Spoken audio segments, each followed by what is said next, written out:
Navigating the Information Tsunami, Strategies for Mental Well-Being. In today's world, defined by the digital era and the omnipresence of the internet, an average person is bombarded with a vast amount of information daily. It's estimated that the amount of data created, captured, copied, and consumed worldwide is on the scale of zettabytes. 1 zettabyte equals a trillion gigabytes.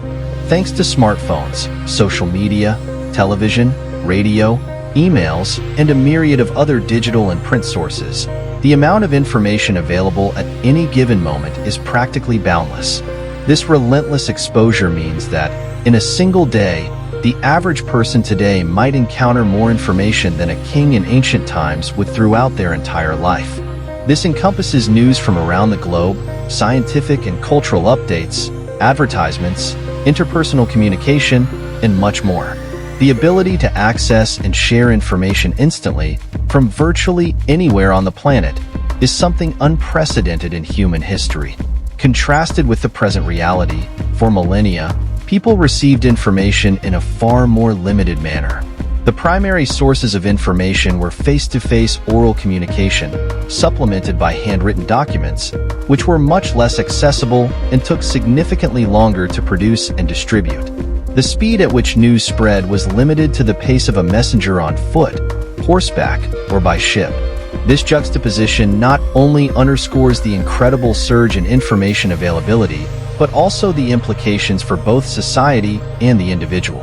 While unparalleled access to knowledge has the potential to enrich lives and foster advancements across virtually all domains of knowledge and society, it also raises concerns about information overload, attention span, critical evaluation of sources, and its impact on mental health.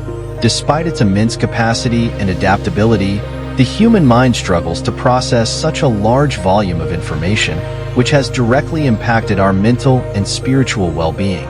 Among the barrage of information we're exposed to, often involuntarily, is a vast amount of content that is extremely detrimental. Harmful content that frequently invades our minds through social media, television, and daily interactions can significantly affect our mental health. Unrealistic aesthetic standards and lifestyles are touted as the common goal everyone should strive for. Divisive ideologies advocate for segregating society into distinct groups based on skin color, sexual orientation and identity, and social class. Constant exposure to these influences can lead to feelings of inadequacy and societal division, resulting in anxiety and depression. Increasingly, people are finding it challenging to find quiet and space in their minds for vital internal reflection.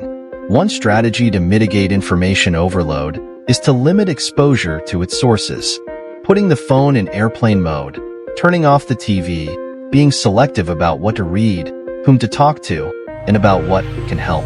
Beyond establishing barriers between ourselves and an excess of information, we have internal filters, psychological mechanisms that assist us in processing and evaluating information before integrating it into our inner world. The ability to effectively sift through information, focusing on what's genuinely relevant and valuable, has become a critical skill in the modern age, as the volume of available data far exceeds our capacity to meaningfully process it. We like to believe, or perhaps feel, that our internal filters, our critiques based on our values, effectively separate the wheat from the chaff amid the deluge of information we face.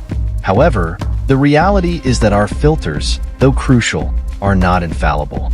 There comes a point where our filters become overwhelmed and harmful information begins to seep in, gradually contaminating our inner world.